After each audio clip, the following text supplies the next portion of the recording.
Hello everyone and welcome back to my YouTube channel with another useful and informative video. So guys, in this video I'm going to show you how to fix iMessage not working issue in iPhone in iOS 18.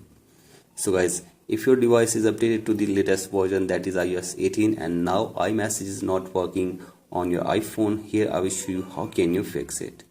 So guys, for that you have to simply watch this video till the end. So guys, first of all you have to simply open settings in your device and then scroll it below and tap on general and then tap on software update and make sure that you are using the updated version.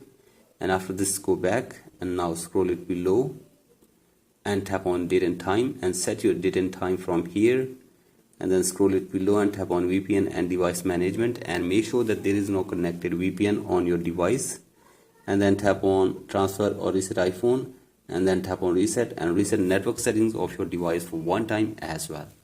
So guys, do this and check if the problem is fixed or not, and if the problem is still there, then you have to simply open your settings again, scroll it below all the way and tap on apps, again scroll it below and go to messages, and now you have to simply turn on the toggle for iMessage, and if it is already on you have to simply turn it off and again turn it back on. So guys, do this and check if the problem is fixed or not.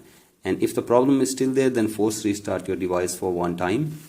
For that, press and release the volume up button and then down and keep holding the power button until your device force restarts.